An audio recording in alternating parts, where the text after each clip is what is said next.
Hello, friends. Good day to you. Good afternoon, good morning, good evening, wherever you are in the world. Welcome to Coffee Break. This is Dr. Michele. I am excited to talk to you again about a very difficult topic, but we don't usually talk about it. So this afternoon, I thought of let's talk about mental health, but or more on the normalizing mental health conversations. And I think that's what Coffee Break is doing to many of you.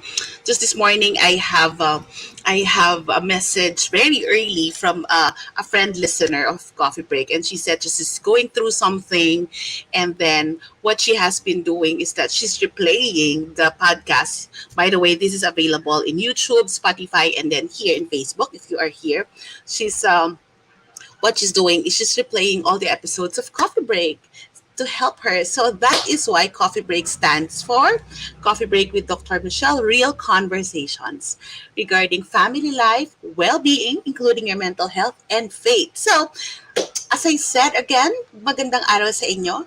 I know that this is going to be an interesting conversation, normalizing our conversations about mental health. Let me be the one to shoot the question for those of you who are already here and listening. When you hear the word mental health, what's the first thing that comes to your mind? Bakit nga ba nahihirapan tayo culturally ni pag-usapan yung mental health? And many times I would hear that, hindi naman uso yan dati. Hindi naman yan, wala naman ganyan dati nung araw, ayan. Alam mo naman tayo, ayaw natin ng mga ganyang usapan na pag dinala mo sa halimbawa, sa doktor or sa psychologist, parang ayaw natin ng ganong usapan, ayaw natin ng ganong system. And come to think of it, it's already 2022. Many have been said about mental health, and we are tried and tested because of the pandemic. So let's start this ball rolling, no? So as I move along, please send your thoughts here. Again, you just a comment section. Here in Coffee Break, this is what we do. We do real conversation. So, what is mental health to you? So, what I would like you to reflect about as you listen here. What is it that what's the first thing that comes to your mind when you hear mental health? Pag narinig niyo yung mental health, ano yan? Minsan, no, I'm listening and then this speaker in the keep saying na, kaya dapat tayo, yung mga mental health na yan, dapat hindi natin yan pinapansin. Something to that effect. And I was really cringing because we all have mental health. The same way that we have physical health, meron tayong mental health. Ang pagkakaiba lang, hindi natin nakikita because our physical health is actually our bodies. But our bodies have what you call the physiology, and the physiology is affected by our psychology, meaning our minds, and that is where which symbolizes the mental health is. So, but in reality, mental health and physical health are so connected. Mental health is what I think this is very familiar to many. Mga nangyari nitong lockdown, anxiety, panic attacks, depression, severe loneliness, toxic stress, difficult relationships, burnout, grief and loss, isolation, social disconnection, ano pa? Ano pang nangyari sa atin? Hindi ba all of this actually put a risk on our mental health? And we saw the value of our mental health because of the risk, because of all the things that happen to us. We cannot process. We cannot do anything about some of the issues. So, hindi pa ba natin pag-uusapan yan? So, what are the for us to understand mental health, I will give you the definition in a bit, but I would like us to look into the cultural settings. Madalas pag-usapan yung mental health pag severe na yung problem. For example, a family member needs to put pulled out of the house and to put in a psychiatric institution. I encounter people asking me about it. Pero in reality, puntahan natin sino yung mga espesyalista sa mental health, no?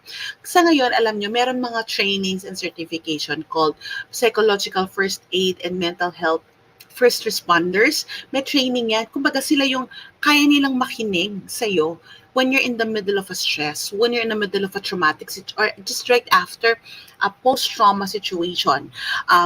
Kaya nilang makinig at kaya kanilang i-pacify to support. Really, it's just like the ER. So there are people like that. I'm part of this ministry, one of the mercy ministries of the Light of Jesus, Pastoral. It's called Light of Jesus Pastoral Care Center. I'm part of that ministry. It's actually doing that. We call it psychospiritual first aid. So if you need people to talk with, you can just look for us in Facebook. Yeah, that's the Light LOJ or Light of Jesus Pastoral Care Center. There will be people to listen to you and to support you in times of need. And then there are also the counselors. I'm a registered counselor, meaning kami yung mga we deal for example in the school. We deal with normative issues, meaning yung mga batang nag-aaway, mga parents na paano mo i-motivate yung anak mo sa school, or paano na tong kaso ng ganito. We deal with them. We deal with the normal situation and helping people adjust in normal situation in normal means. And we try to trace kung bakit nangyari, and we try to provide alternative solutions kung paano mas mamomotivate itong isang bata, paano mareremedy yan. That's about my work as a guidance counselor before. Of course, there are adult counselors who can do that also. There are family counselors, and then you need a license for that. In the Philippines, you can operate with a license. And then another thing, of course, there's the psychologists. The psychologists are not doctors. Psychologists like me, we are registered, but we are not medical doctors. We are actually in the other end. We took the master's and some of us took the PhD. And then we are many, like what I provide training and I provide this kind of support. And then some go into research and some go into therapy. Yun yung tinatawag nating psychotherapy. For example, hindi na kaya ng counselor to, kailangan meron deeper assessment, kailangan na mas matinding specialization kasi nagmamanifest na ng other symptoms, it's a psychologist. At meron naman psychiatrist. By the way, the psychologists and psychiatrists are different. The psychiatrists, they are the medical doctors. Sila yung medical doctors na nagpo-prescribe ng gamot. Ang psychologists, they are not medical doctors. Most of them are masters or PhD holders. The medical doctors are the doctors who prescribe medicine for mental health concerns. For example, yung talagang hindi na makatulog because of yung depressive state or nagkakaroon na ng bipolar symptoms. And sila rin yung nagdetermine kung meron bang symptoms. And these are what we call already, if you are already in the state that you need to seek out the help of a psychiatrist, that's actually called the mental health conditions or the mental health illnesses. Kumbaga, you have this CT scan already or the diagnostic test already, like what you do in the hospital to check kung ano ba talaga yung particular mong sakit, kaya ka bibigyan ng remedy na gamot at pwede mo rin yan sabayan ng therapy with a counselor or a therapist, meaning the psychologist. So, they work hand in hand, okay? But what I would like you to know is that the mental health and the mental health condition are two different things. Mental health is part of our physical health. It's part of our well-being. It's the concept that we need to take care of. Mental health is actually the state of well-being. Take note, it's a state of well-being in which we know that we have the capacity to cope with the normal stress of life, can work productively like what I'm doing, and I can still contribute to my community. I can contribute to my family. I can help out other people.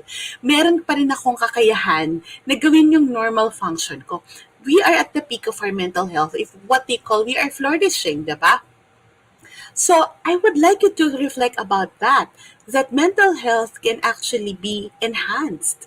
Like in our physical health, diba, we exercise, we eat well, we sleep well, exactly the same thing we're doing for our mental health. If you support your physical health, it's actually helping you support also your mental health. So, thank you to friends who are actually tuned in. I hope you're learning something. Okay, so now what about the mental health condition?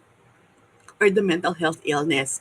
Friends, the mental health conditions are actually, you already have a disorder. Kumbaga, meron ng, yun yung tinatawag na sakit. Balik tayo ha, ito na yung may psychosocial disability. You cannot function anymore in your normal life. Naapektuhan na yung trabaho, naapektuhan na yung asawa, nananakit na, hindi na nagiging maganda. So, impaired na yung normal functioning. And that becomes a sickness. For example, if you are sick physically, for example, meron kang something with your knee, you know that you need to seek special help kung hindi ka na talaga makalakad because that's already an impairment. And that's exactly the same with a mental health condition. I would like you to realize that the mental health condition can only be identified by the psychiatrist. Even us, we just don't label people. Ay, ito ko, ito ko. We don't self-label. We love Google, but we don't allow Google to label us, di ba, with our condition. So, I would like you to think about that. What is your attitude regarding mental health? Alam nyo, kaya ang title ko, Normalizing Mental Health Conversations, because I would like to put this out in the open. It's okay to take care of your mental health, and it's okay to admit that you need help. I would like to repeat that again. Friends, it's okay to ask for help. It's okay to talk about mental health. It's okay to say that this is not good for my mental health. Well, we don't make it always an excuse. But honestly, hindi lang natin normal. Kasi minsan, pag sinabi na, I think I'm starting to have depressive symptoms. Meaning talagang bumabaksak na ako. And people think, nasa utak mo lang yan. Oh, just count your blessings. Just count your blessings. Okay lang yan. It might be good for people who are just in the normal state and then sometimes we really get de- depressed, quote unquote, for a day, for a day or two. And that's normal. Maybe something happened. Maybe we encountered a very bad day. We encountered a very bad incident. But we overcome it after a day or two or a week, nakakabangon tayo. Pero itong sinasabi ko, ang mga presenting symptoms of people who have mental health conditions are actually dragging them. Are actually not just a week, but if the symptoms are presenting, ito ang suggestion ng mga eksperto, not me, ng mga eksperto. The symptoms are present for more than 2 weeks and it's affecting the regular functioning. Hindi ka na makatrabaho, hindi ka na makakain, or you're overeating, or you instead of working well, you're doing something else. Instead of sleeping properly, you're indulging maybe in caffeine or in alcohol. So you realize now, what do I mean? So here, why is it culturally, friends, why do you think that it's so hard for us to talk about our mental health conditions? Diba it's so hard? Ako the other day, just the other day, this is exactly what I heard. Um, Mahirap kasing makipag-usap at mag-refer sa doktor, nakakahiya. So we have that thing na nakakahiya. Ayaw natin humingi ng tulong, ayaw natin na i-share sa iba na kailangan na ng help.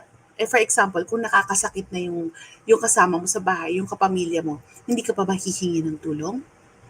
Kung hindi na makatrabaho, and then they're affecting the whole system. Remember, the symptomatic family member is affecting the whole family. It's just not the problem of one member, especially if it's really a mental health issue. So, hindi ka na nagko-contribute, nakaka-apekto pa sa lahat. So, and I would like you to know that in the past, we just see we just see mental health issue.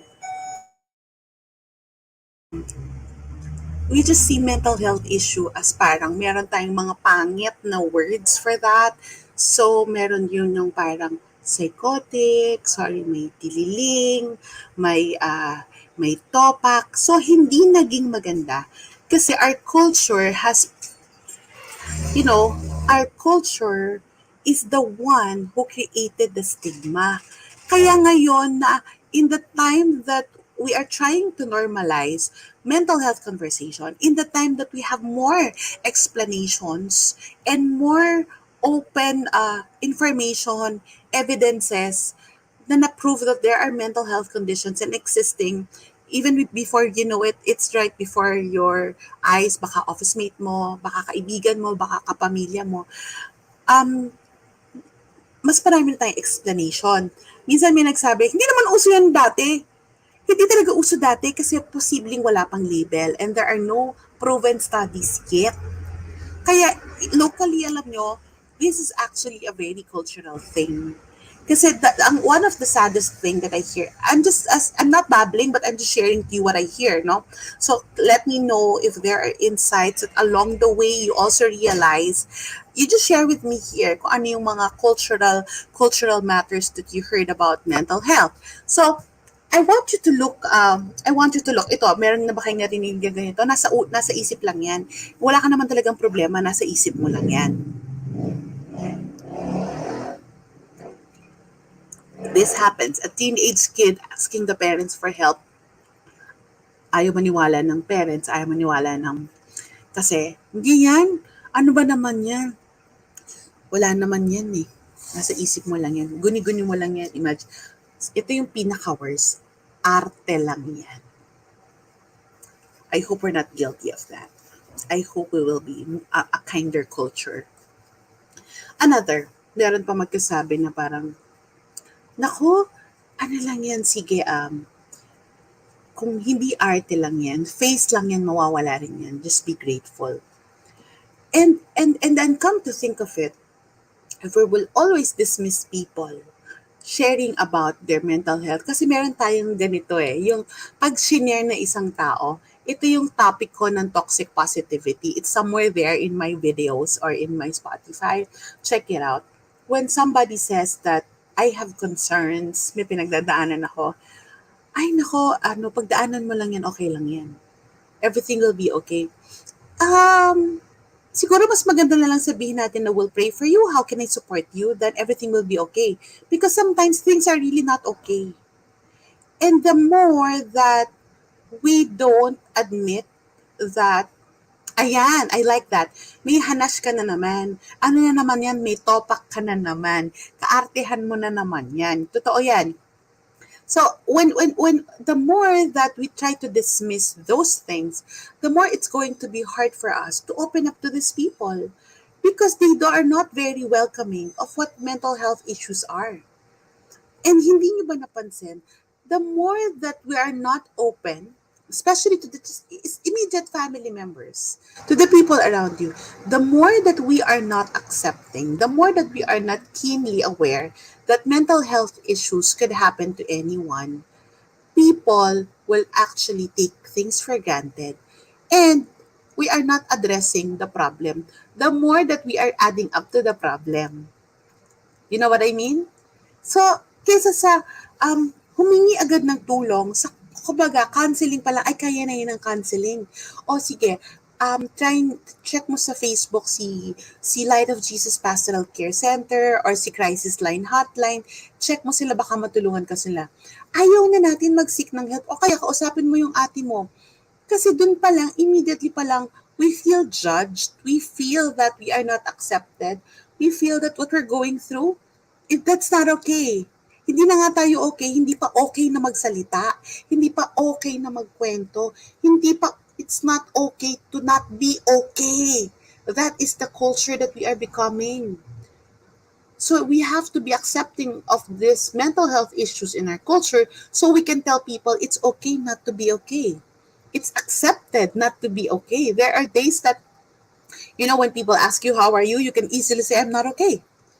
And I hope people will be okay when you hear other people tell you, I'm not okay, because we need to be respected. So that creates the culture that we don't talk about it. It's not normalized, and we just dismiss people.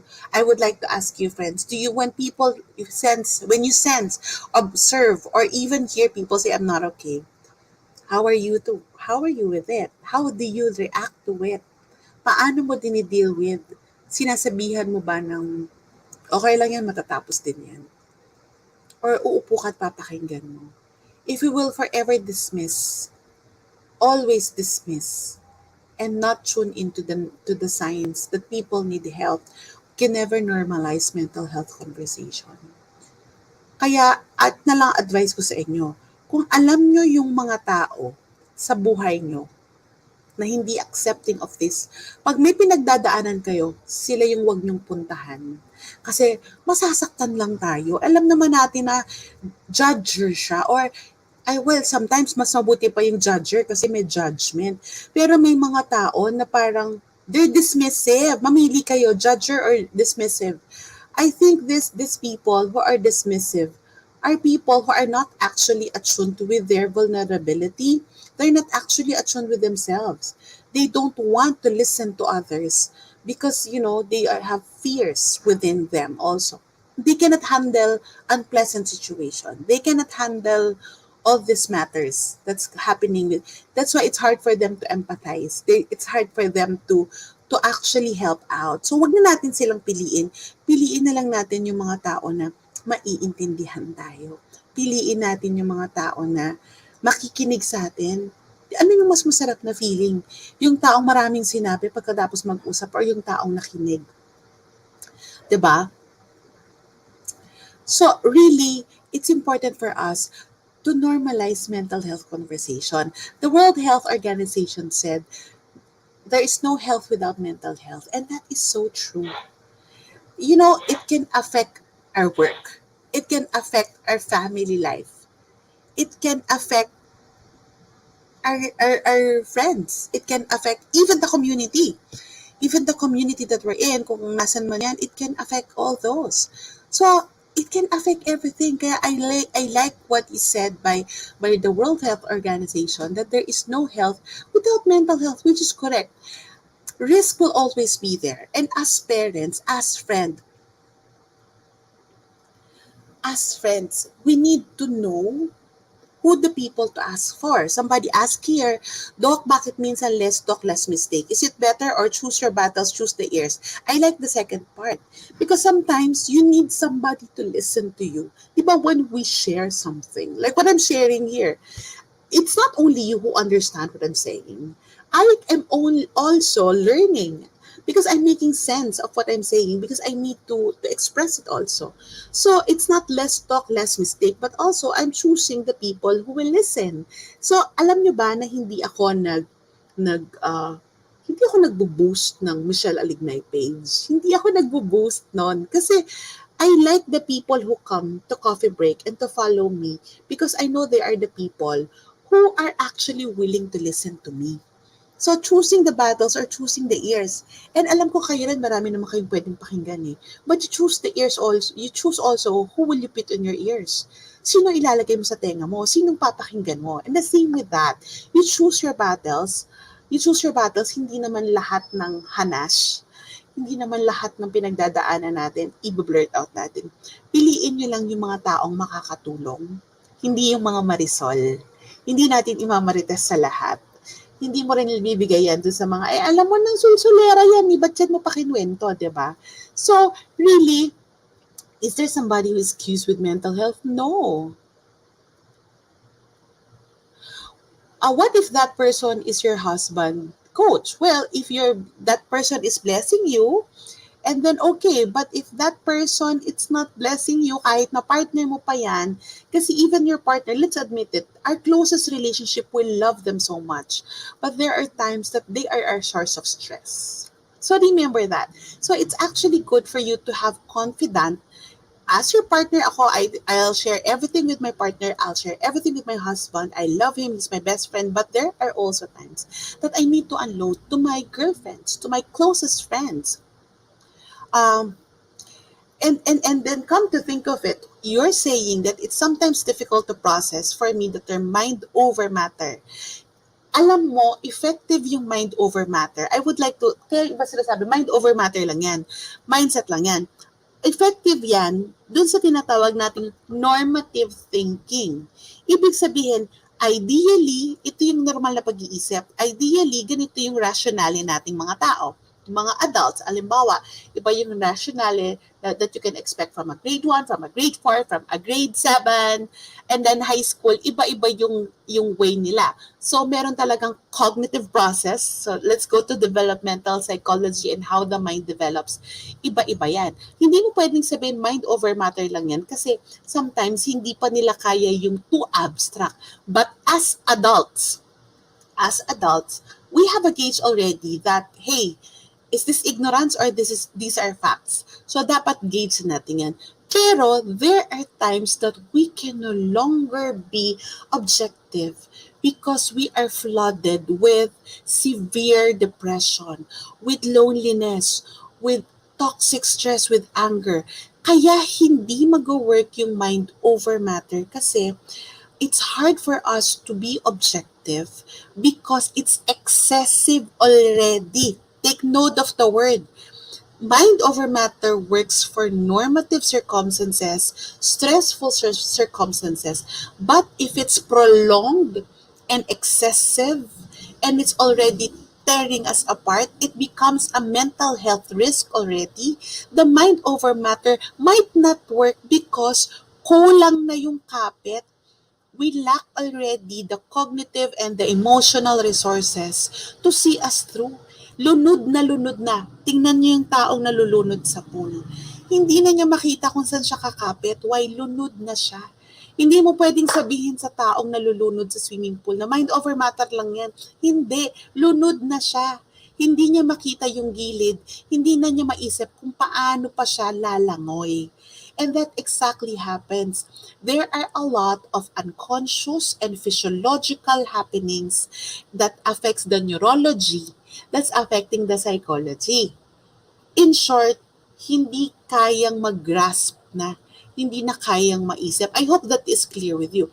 If it's normative matters, and then it's okay to do that, mind over matter. But if it's already psychotic in nature, meaning it's not already the normal functioning expected of persons, of adults, then it can be a mental health illness or a mental health condition. So kung at risk na yung taong yan sa mental health condition, hindi mo na pwedeng sabihin maging grateful ka na lang. Hindi mo na rin pwedeng sabihin ipag-pray mo na lang yan every day. It may be good outside pero inside it can be debilitating kasi ang kailangan tulong. If we dismiss people on saying na just pray for it, we will pray for you, pero hindi mo pinakinggan, and then we are just causing more harm. I hope I'm making sense. Am I babbling, friends?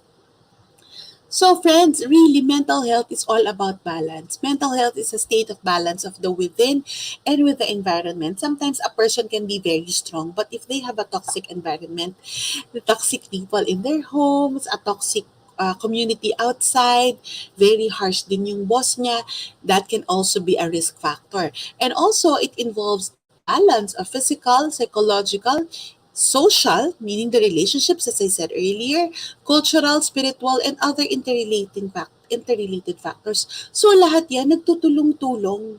Nagtutulong-tulong. Para ako pa yung nagsabi na, ay, meron akong mental health condition. Ay, talaga yung pamilyang yan, ganyan. Posibleng at risk yung pamilya. Posible na hindi healthy yung kanilang upbringing. But also, that could be affected by many factors. So, friends, I would like you to really reflect about everything that I'm saying here in Coffee Break. So, mental health is very important and we contribute to it. But what I would like you to realize is that we have ways by which we can support ourselves. We have ways in which we can actually support other people. So let's start with the self. Ang unang-unang bagay, 'pag may pinagdadaanan ka, 'wag mong pagdaanan lang, 'di ba? Meron sinasabi na 'pag meron kang pinagdadaanan, daanan mo lang, 'wag mong tambayan. Alam niyo, naniniwala ako, sometimes 'pag may pinagdadaanan tayo, dahanan mo ng dahan-dahan, 'wag mong puwersahin. Kasi kung pinuwersa mo, hindi mo na talaga dinaanan, tinakbuhan mo lang. 'Di ba? Nandun pa rin yung problema, hindi mo inalam kung paano mo reresolusyunan. Eh, that is a toxic culture. Kaya marami pa rin tayong problema kasi hindi natin talaga hinaharap, tinatalikuran natin yung problema, nagba-band-aid technique tayo.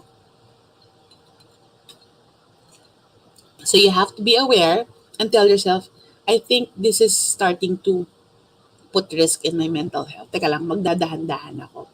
So be accepting. And then if you, para sa sarili nyo, be accepting. Alagaan nyo yung sarili nyo. And if you are the person, the family member who's surrounded by people, be the comfort, be the person who can actually support rather than condemn. Be the person who can actually care. Ayan, for example, your daughter has anxiety. What should you as a mother? When your daughter is in the middle of anxiety, sit down with her. Sit down with her. Anak, would you like to share what's happening to you? Limit judgment. You know, sometimes our kids and our family members don't need solutions. They just need somebody to listen to them. You don't need to put all the solutions together. You, adults, friends, we don't have to have everything figured out. Sometimes the basic thing that we need to do is just to listen. We just need to listen and we need to be listened to. 'Di ba? Tayo mismo gusto natin may makinig sa atin. So ganun din yung gawin natin sa iba. And then as I said earlier, when you are confronted by people around, then just be honest with them and nandito lang ako, makikinig ako sa iyo. Yun lang muna. So if they have anxiety, yun lang muna. If it's already affecting their health, their overall state, get help. Help is available. Help is available. And then you don't just tell your daughter na let's pray about it. No, be grateful, keep a diary. It's good, it can help, but it may not actually be the only solution. Baka naman hindi natin pinakinggan kung ano yung pinagdadaanan nila. Ay, anong kailangan mong solution? Meron na tayong instant solution. And the more that we are not training them for life, we are just actually paralyzing them because we're providing too many solutions, but we're not addressing the anxiety itself. We're just trying to pad up and mask up the anxiety. And don't forget, take care of your well-being as a family. Take care of your own well-being and encourage the well-being of the one who's suffering from mental health condition. Proper sleep, proper diet, right exercise, and be with a supportive community. Kung it's social media is stressing you, then decline. Choose the right social media connections that you will actually have. So, for example, if this coffee break is blessing you, dito kayo makinig. If a similar podcast is blessing you, and so be it. So, hindi mo kailangan makinig sa lahat. Kasi it can actually, hindi ko gusto yung mga points niya. Eh, ba't mo pinapakinggan? Hindi nakaka-bless manood ng ganyan. Eh, di ba't mo pinapanood? So, there you go. You just filter. Kumbaga yun yung choosing your battles. Filter the information and filter the, what you call this? Filter the influence, filter the information getting to you, and choose supportive connections. Connection with people, connection with family members, and connection with friends. Friends, normalizing mental health conversation. It's not easy. Alam ko na naiintindihan nyo ako. Maraming nanonood sa inyo, hindi ko alam if you're working, hindi ko alam kung nakikimaritas kayo sa amin, pero I know that a lot of you are still tuned in. And thank you for tuning into Coffee Break. Give me a heart kung nakikinig pa kayo dito. But thank you because this is normalizing the way you're asking question and me, I'm talking to you about this. This is normalizing this conversation. And we need to continue normalizing it because here in Coffee Break, my real goal is to really talk about real conversation that is not actually discussed in the mainstream on family life, well-being, and faith. That's what Coffee Break is for. So please do share coffee break to family and friends by sharing this video, sharing this podcast. And if you feel blessed by coffee break, you can support coffee break by sending the Facebook stars that's available in the button below, or you can actually shoot us a message and we can send you our Gcash details so that I can continue doing this live stream. Don't forget, this is Dr. Michelle for Coffee Break. Share this live stream, share this love to family and friends, and share all your takeaways here in the comment section. I hope that this has helped you. Isa-isa, one day at a time. I like saying that, one day at a time. Marami tayong packages, hindi ng delivery, but packages of difficulties and struggles in our lives. So one day at a time, each day, as said in the Bible, each day has its own worries. So let's do it. Let's talk about mental health. Let's do it again next week. God bless everybody. Share with me your thoughts here at the comment section. Be well and be safe.